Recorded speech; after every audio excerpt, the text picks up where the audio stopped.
भूलकर भी ट्रांजेक्शन आप कैश में मत करिएगा, वरना इनकम टैक्स डिपार्टमेंट की तरफ से आपके पास नोटिस आ जाएगा। और लास्ट वाला सुनकर तो आप भी हैरान हो जाएंगे। सबसे पहले यदि कोई भी आप लोन कैश में एक्सेप्ट कर रहे हैं या रीपे कर रहे हैं तो मैक्सिमम आप 20,000 रुपीज तक लोन एक्सेप्ट या रीपे कर सकते हैं इन कैश में। नेक्स्ट, यदि आप कोई प्रॉपर्टी की ट्रांजेक्शन्स को कैश में कर रहे हैं तो आप बिल्कुल मत करिएगा, वरना 100% तक की पेनल्टी लगाई जा सकती है जितना भी आप कैश एक्सेप्ट कर रहे हैं। नेक्स्ट, यदि हमारा कोई भी ऐसा पर्सन है जो बिजनेस में इन्वॉल्व है और वो कैश में सेल कर रहा है तो वहां पर भी लिमिट है। एक दिन में एक पर्सन को आप 2 लाख रुपए तक मैक्सिमम में कैश सेल कर सकते हैं। नेक्स्ट, यदि कोई भी हमारा ऐसा पर्सन है जो हमारा बिजनेस एक्सपेंसेस कर रहा है तो वो पर डे 10,000 रुपीज तक मैक्सिमम एक्सपेंसेस कर सकता है, बट ये लिमिट एप्लीकेबल नहीं है यदि कोई भी ऐसा पर्सन है जिन्होंने अडॉप्ट कर रखा है सेक्शन 44 AD या प्रिजम्पटिव टैक्सेशन स्कीम्स।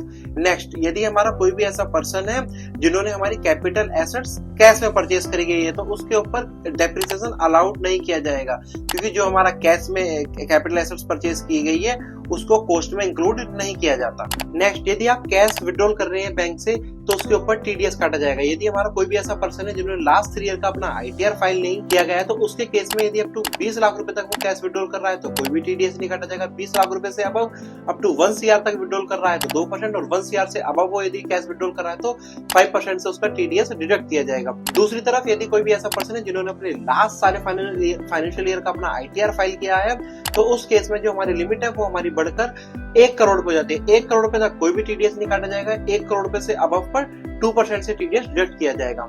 नेक्स्ट, यदि कोई भी हमारा ऐसा पर्सन है जो सेविंग बैंक में अपना कैश डिपॉजिट कर रहा है या सेविंग बैंक से विड्रॉल कर रहा है 10 लाख रुपए से ज्यादा इन फाइनेंशियल ईयर में तो बैंक इनकम टैक्स डिपार्टमेंट को रिपोर्ट करने वाला है। यदि हमारा कोई भी ऐसा बिजनेसमैन जो करंट अकाउंट में अपना कैश डिपॉजिट कर रहा है या कैश विड्रॉल कर रहा है तो यह लिमिट बढ़कर 50 लाख रुपए की हो जाती है।